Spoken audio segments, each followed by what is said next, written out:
Friends, it is almost free agent frenzy for the NHL, and with a lot of big names coming up, obviously this is a time where Winnipeg might actually dip into the pool and make some major moves, especially if they find a brand new head coach. We'll talk about which players the Jets should be interested in, which ones they should avoid, and then we'll also update you on some of the latest NHL playoff standings. Closing us out as a little bonus, I wanted to give you some thoughts on the brand new Top Gun movie, which is in fact Jets related, and then we'll also give you some casting choices for the Winnipeg Jets as Top Gun characters. All coming right up on tonight's episode of Locked On Winnipeg Jets. Or Locked On the Hockey Jets, your daily podcast on the Winnipeg Jets. Part of the Locked On Podcast Network, your team every day.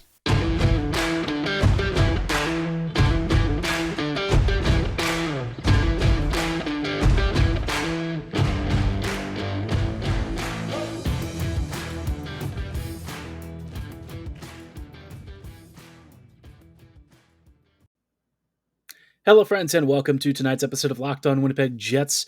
Thank you for making us your first listen of the day every day. Locked On Jets is part of the Locked On Podcast Network, your team every day. You can check us out on your favorite podcasting platforms, including Apple, Spotify, Google, Megaphone, Odyssey, and YouTube. We have audio and video versions of our podcast available, so you can take us on the go, watch us at home, listen on the road, whatever it is, we're there for you 24/7 every weekday. So give us a subscription and a follow. We really love and appreciate it. If you're wondering who I am, my name's Harrison Lee. I'm an avid Winnipeg Jets fan and an online blogger. You can follow my personal socials at HLLivingLoco and our podcast social media on Twitter as well at LO_Winnipeg Jets. Tonight's episode is going to be jam-packed with lots of fun stuff. The biggest topic that I think is worth discussing right now is actually not Winnipeg's head coaching position, because right now we're still just waiting for new updates and any sort of even a bit of a breadcrumb, because right now it's a little bit quiet. The aftermath of the Barry Trotz rumor, I'm sure, maybe has the organization a little bit spooked. They don't want to scare off any of their prospective candidates. So I think they're going to tighten up on any of the leaks and probably keep us in the dark over the next couple of weeks. But, every day that passes, let's just hope that the Jets are doing some good work in getting us closer to figuring out the future direction of this team. In the meantime, though, Winnipeg obviously has more than a handful of roster needs. We talked about in previous episodes how the Jets should handle their internal free agents. But, obviously this upcoming free agency class from across the entire league looks to be one of the most stacked. But it's a little bit of a trapdoor, I would say, because a lot of the free agents that we're looking at, especially the UFA veterans, a lot of them are in their mid-30s. A lot of them are probably looking for one final payday. And in an era where a lot of teams are just starting to maybe climb out of their COVID financial losses and a cap that is going to inflate down the road, but certainly the cap ceiling is not raising this year immediately. It does make it a little bit difficult to try and figure out how to get some of these guys on fair deals. Looking at the free agent class, we talked about a couple of guys already, Alexander Radulov and Evgeny Malkin, among a few names. One of the biggest ones that is kind of come up recently, and I think is going to continue to get a lot of press, is Johnny Gaudreau. Gaudreau is obviously one of the league's premier scorers. This year, he was one of the top points getters. He had 115 points in 82 games. And when you look at his scoring profile and how he plays the game, obviously Gaudreau is a super talented, very diverse attacker. He likes to be a sniper. His offensive positioning anywhere inside the slot area is elite. And, Johnny is just a wonderful creator. He's got great passing. His edge work is effortless. And I think his sense for timing and stuff is outstanding. Whether it's even strength or on the power play, he is an elite shooter. And, with him, I think Calgary would love to keep him, but I don't know how realistic that is. Johnny G's probably looking at, a $9 million extension. I can't really imagine that he would be looking at a lot less than that. When the Jets extended Kyle Connor, I'm sure that they weren't really anticipating him scoring 50 goals within the next couple of seasons. With Gaudreau having 115 points this year, a 40-goal season, those are just monster offensive numbers, and you usually pay through the nose for that. If Gaudreau does leave, should the Jets take a run at him? I wish in like a dream scenario, yes, but because of the contracts that are currently on the books, unless you're having Wheeler retire and moving some salary off the books, like say Mark Scheifele, which I'm not sure I would do that yet. Uh, Gaudreau is kind of a pipe dream. I think Johnny is probably looking at another team. If it's not Calgary, maybe he tries to find a way to get to the Bruins or something somehow. I don't even know how that would even work. There's just so few teams that I think that have the sort of cap space and roster needs to where Gaudreau could easily slide in. Obviously, he improves just about every team out there, but in terms of actually getting him on the books, I really have a hard time imagining how that fits. So, the Jets, if they could clear some serious cap space, I would have interest in it. But the only, challenge with Gaudreau is that he is, just about to turn 29 in a pretty short time span here. Um, and around 30, of course, is when you're usually out of your prime. So it would be a really risky long-term contract, especially when we just had, Nate Schmidt brought in. He already had a very long-term deal, relatively speaking. He's like, what, 30 now? And the first season with him didn't exactly inspire a lot of confidence. So Gaudreau, for me, uh, as much as I would love to bring him in, I think he's probably not enough of a fit for where the Jets are right now, and certainly what they need. The only reason I would really pursue him is if suddenly Blake Wheeler retires and you have this wealth of cap space to where you could lure in a massive free agent like him. There are other players who could potentially fit that billing, but um, I don't know that any other free agent in this class is at the level of what Gaudreau can bring. He is just an unmitigated monster when it comes to goal scoring. You can't really stop him. And I mean, the fact that he is hitting free agency, I'm sure, is making Calgary sweat. And it's going to be a tough loss. I think if the Flames are, not willing to bring him back or can't find a way to fit it. Obviously they have so many free agents to deal with, like Chuck. It's just I don't remember the last time that somebody of Gaudreau's quality hit the free agency market. I guess you could say uh, Tavares, but I don't think Tavares was really on that level at this stage either. So, yeah, Gaudreau, Panarin would be probably the other comparable. And we saw that Panarin got paid through the nose. So, yeah, Johnny G, he is in line for a massive extension. And try as I might, I just can't envision a scenario where the Jets actually land him. But there are a couple of guys that maybe Winnipeg wants to take a look at. Maybe there is a chance for them to get a diamond in the rough. We'll talk about a couple of players that are on the list and some guys who are certainly decent value, but probably still going to be a little bit too rich for Winnipeg's and we'll talk about that in just a little bit. But before we go any further, I did want to shout out our wonderful friends at Athletic Greens. I've actually mentioned that before. This is a product that I use literally every day. They have offered this product called AG1, and I started taking AG1 every day because I'm looking for a boost to my daily immune system support, a little bit of a kickstart to my energy rhythms, and just having something that I know provides all of the benefits of lots of multivitamins, but instead of wasting tons of money on a ton of different pills, you can take it with one single scoop mixed with some water. AG1 is really cool because it's lifestyle friendly, whether you're into keto, paleo, vegan, dairy free, gluten free, no problem. It's got less than 1 gram of sugar. There's no nasty chemicals or additives, and AG1 is super convenient because it's just a small thing to do every single day rather than kind of imagining into, taking all these pills, having to keep track of all of these different vitamins and minerals and stuff. AG1 makes it easier than ever to get into a very small habit of helping to improve your internal system. So again, it's awesome. It's really affordable too. Rather than spending tons of money on pills, it's just a few dollars a day to help give yourself the immune support that you deserve. If you're interested to reclaim your health and arm your immune system with convenient daily nutrition, then here's how to get started. It's just one scoop in a cup of water every day. That's it. No need for a million different pills and supplements to look out for your health. To make it easy, Athletic Greens is going to give you a free 1 year supply of immune supporting vitamin D and 5 free travel packs with your first purchase. All you have to do is visit athleticgreens.com/NHL network. Again, that is athleticgreens.com/NHL network to take ownership over your health and pick up the ultimate daily nutritional insurance. Hello, friends, and welcome back to this episode of Locked On Winnipeg Jets. We are covering some NHL free agents out there from around the league that maybe could attract Winnipeg's interest. Obviously, this free agent class is massive, and there's a lot of players. Some are very good value. Some probably are traps that the Jets I could easily see falling into. Before we take a look at players that I would recommend Winnipeg investigating, I just wanted to say thanks again for choosing to make Locked On Jets your first listen of the day every day.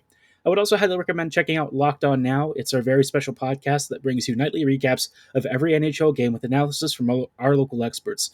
But more importantly, we also give you the latest news, trades, rumors, anything involving your team. We distill into 30 to 40-second segments so you always get the most important takeaways on a time frame that's convenient and fast every day. Give them a follow on your favorite podcasting platform of choice. Again, that is Locked On Now, available on the same podcasting platforms that Locked On Winnipeg Jets is. Turning our attention back to the NHL free agency list, again, there are a ton of names out there. Some are a little bit underappreciated, I feel like. Victor Rask is one that I feel has kind of gone under the radar. Rask, I always feel like he had a bit of a mischaracterized career in that, at one point he was thought to be like this elite offensive center with Carolina. But of course, that didn't really pan out. He goes to Minnesota. Things didn't really pan out there either. And then he moves to Seattle and he has a pretty modest season. I think Rosk, when you look at his underlying stats profile and stuff, there's a pretty decent two-way center there. And somebody who, if you're looking for like a third line guy with some finishing talent, passing ability, and some defensive discipline, I really don't think you'd be going, in the wrong direction signing him. I think that there's a pretty decent value player.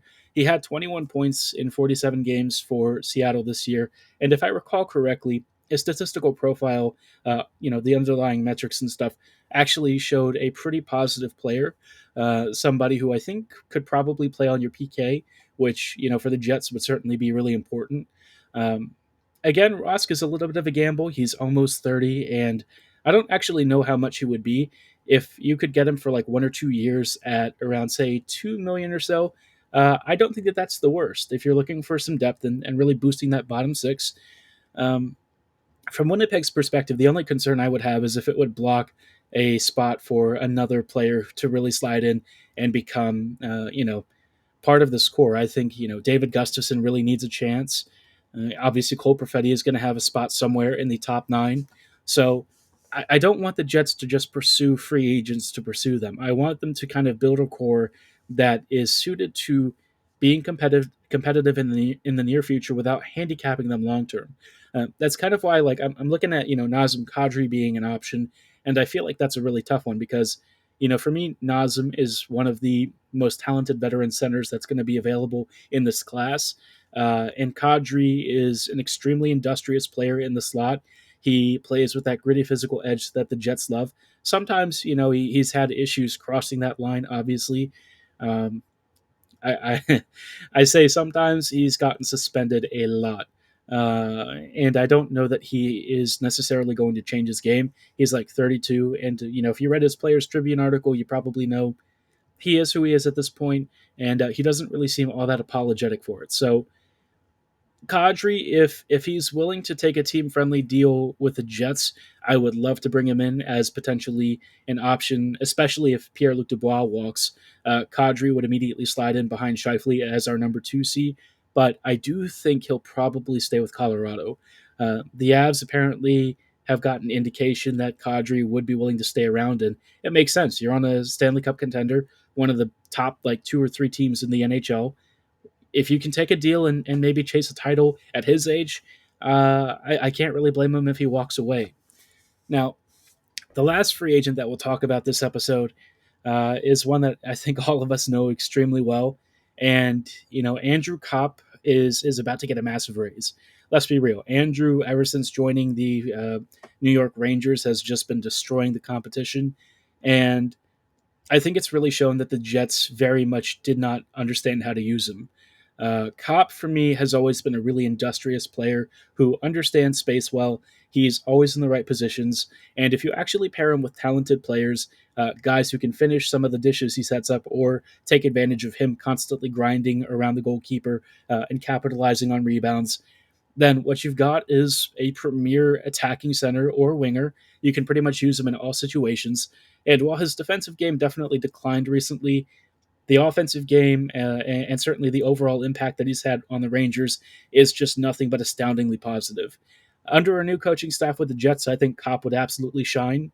If there's one free agent that I would actually be pretty on board with bringing back on a longer term deal, Copp might be a guy that I actually think would be worth it.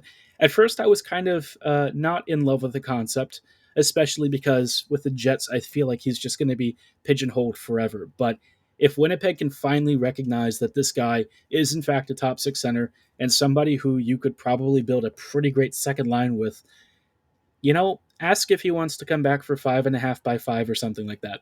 I doubt that he will, and I don't know how much more I would want to pay before it starts to get a little bit too risky. Because again, he is 28, and who knows how many prime years he's got left. But my guess is the bridges are kind of burned at this point. He'll probably seek free agency elsewhere. Maybe he just stays in New York. I wouldn't be shocked. He's got his buddy Trouba there, so obviously there's quite a bit of a natural fit.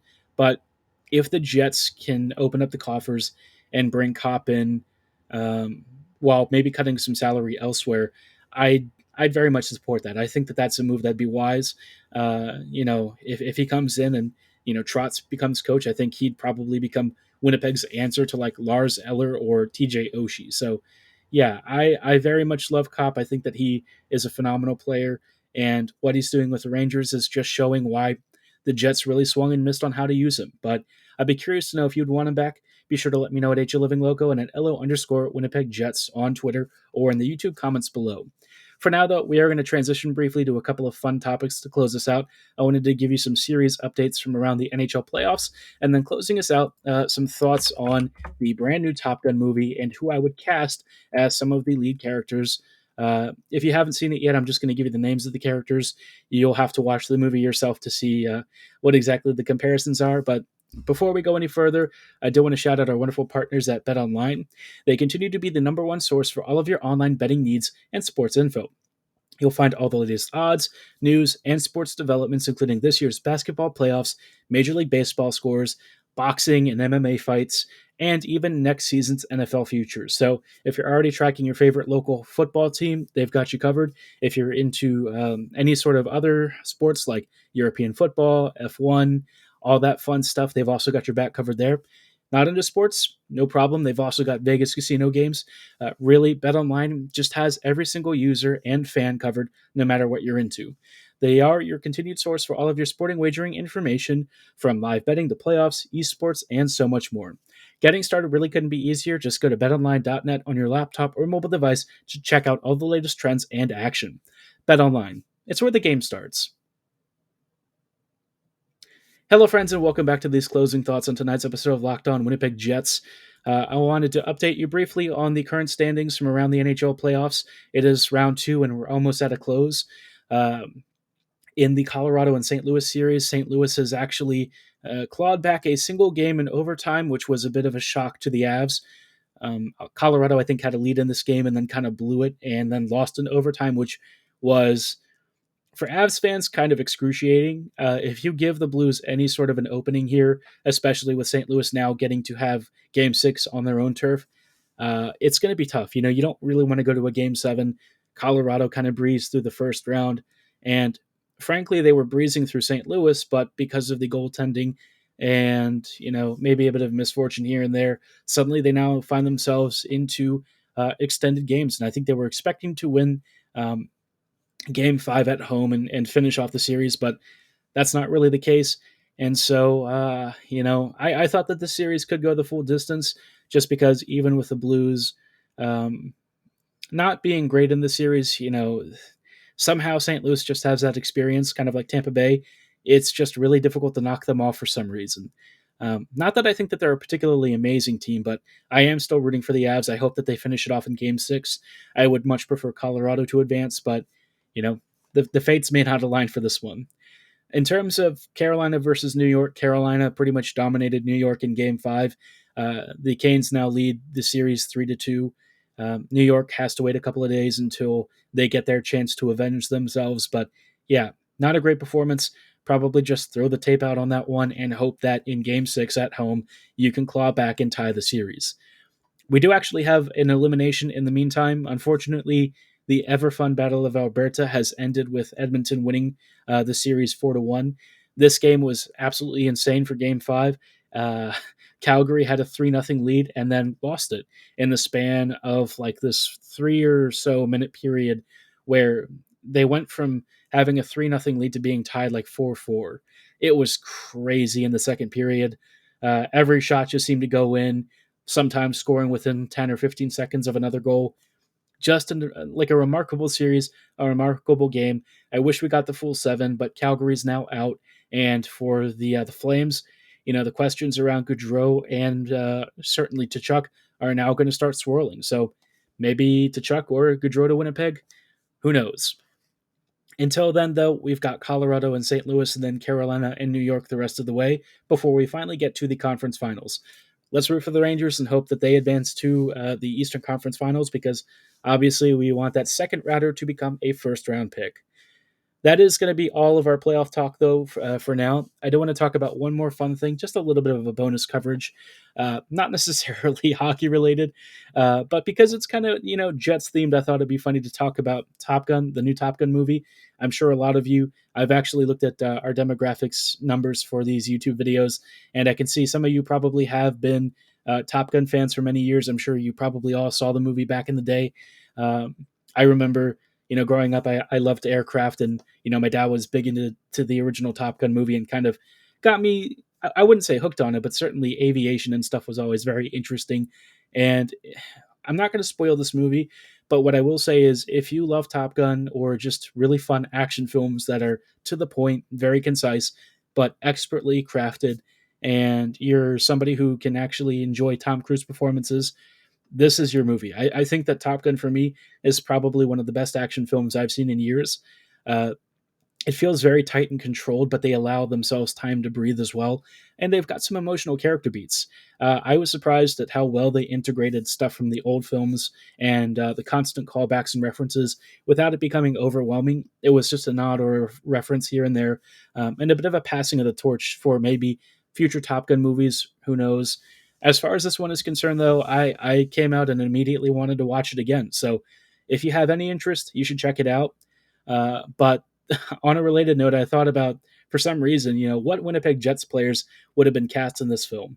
In Tom Cruise's role, I would have imagined Blake Wheeler. You've got that sort of grizzled veteran with a bit of a sarcastic wit, slightly understated line deliveries.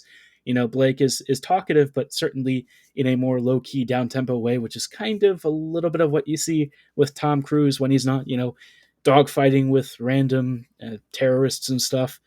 But you've got Miles Teller in sort of the Goose's son role. If you remember Goose, now he's got a kid, and the kid is part of this film.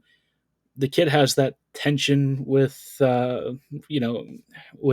with Tom Cruise's character Pete throughout the entire movie. I don't know who would probably fit this role best. Maybe Mark Scheifele a couple of years ago, back when I'm sure those guys used to butt heads, especially as they tried to work out the age difference. Obviously, one side of the room was definitely on the youth side, and the other side was more into the veteran status and certainly respecting the order and hierarchy. Scheifele now is probably more on the veteran side, but back then you could say that he probably would have been the closest thing you had to a Miles Teller, a burgeoning leader, somebody who was ready to take over the reins at some point, but still had a bit of a ways to go and some experience to gain before he'd get that role. Iceman from the old film, yeah, I don't really have a comparison. Maybe Ehlers, just because you've got one of the most skilled players on the team, if not, one of the true top ones, but maybe just a little bit secondary on the pecking order because you've got the age comes before beauty, I suppose. But Ehlers, yeah, I mean, he flies, Iceman flies, and to great effect, one of the stronger relationships of the original film. Attached to the hip of some of Tom Cruise's biggest moments, and I think Ehlers kind of, you could say, is attached to the hip of some of Scheifele and Wheeler's top moments. So maybe they consider Nick their wingman. Hopefully Ehlers actually gets the ice time that he deserves this year to actually earn that title, because he still gets second line minutes or whatever, and I feel like that's just not enough. Give him those first line minutes. Give him a letter if he wants. Make Ehlers happy. That's basically the moral of the story: is make Nikolai Ehlers happy, because when he's happy, he's rolling and having fun, and we're all enjoying the hockey that he plays. I'd be curious to know what casting options you have, though. Be sure to let me know at HL Living Loco and at LO_Winnipeg Jets. Are you going to watch the movie? Do you plan on seeing it in theaters? I recommend doing so because I thought the experience was awesome, and it was a super fun time. But, some of you may not be interested. Hopefully, if you are, you checked out the film, and be sure to grab a free poster, especially if you're living in the US. I don't know if they have them up in Canada, but here we at least had some cool free posters. Again, awesome movie. I think you'll love it. And yeah, for tonight's episode, that is going to be all the time that we have. We'll continue our thoughts on free agents over the next several days, as well as beginning more prospect coverage. We are getting closer and closer to the NHL draft, and for the Jets, obviously going to be a major time. I have to do some research on some of the potential options from where the Jets might be picking. It will be dependent, of course, on where the Rangers finish, but we'll assume that Winnipeg's current picks are probably what they've got for now. But again, that's coming up in the future. For tonight's episode, that is going to be all the time that we have. Thank you for making Locked On Jets your first listen of the day every day. Be sure to make your second listen Locked On NHL. From first round matchups to each Stanley Cup kiss, Locked On NHL covers the playoffs like no other. Hear the latest news and opinions from local experts every Monday through Friday. It's free and available wherever you get your favorite podcasts, so give them a follow. And as always, we really appreciate your support. Have a great night, and go Jets go.